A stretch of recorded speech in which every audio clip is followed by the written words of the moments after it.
গরিমা দিদিকে বললেন না তো যে আমার বিয়েটা ক্যান্সেল হয়ে গেছে? মনে এত কথা বলার দরকার কি বলো? বলতেই পারতেন রোশনা এই বিয়েটা করতে চাইনি। আমি বলতে পারতাম, কিন্তু আপনার জলখাবারটা ঠান্ডা হয়ে যাচ্ছে। তোমার দেরি হবে না তো? না,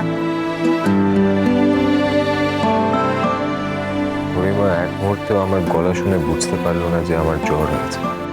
স্যারজি একটা মানুষ ফোনে কি করে বুঝবে বলুন তো? তুমি থাকলে তো ঠিক বুঝে যাও। এটা ঠিক না স্যারজি, কারোর সাথে কারোর কম্পেয়ার এভাবে করাটা ঠিক নয়।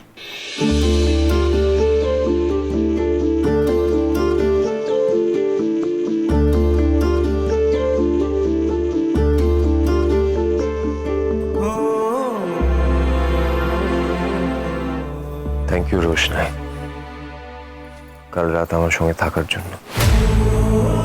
আমি আমার জীবনে ওই রাতটা কোনোদিন ভুলবো না। আসলে খুব জ্বর ছিল তো, তাই আমি তোমাকে একটু জড়িয়ে ধরেছিলাম। তুমি প্লিজ কিছু মনে করোনি তো?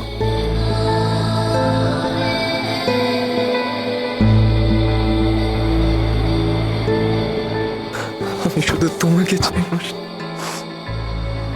আমি শুধু তোমাকে চাই। I love you, Roshni. I love you so much.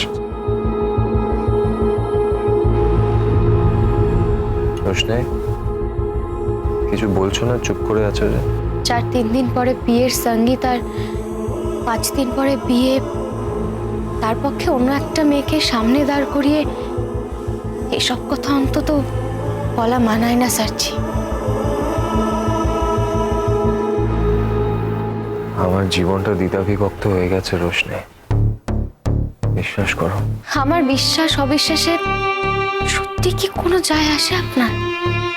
শোনো না রোশনাই, তুমি প্লিজ আমাকে আমাকে ছেড়ে থেকো না। তুমি আমার সঙ্গে কলকাতায় চলো না। আমার সঙ্গে থাকো না, কেউ কিচ্ছু বলবে না, আমি সবটা সামলে নেব।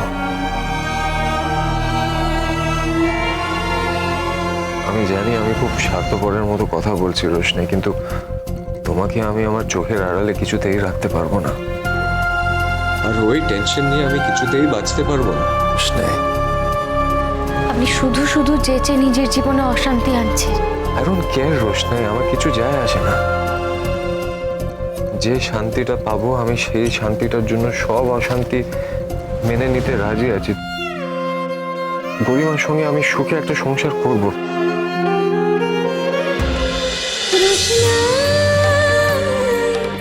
রোশনাই সোম থেকে রবি প্রতিদিন রাত 10টায় স্টার জলসায় ও ডিজনি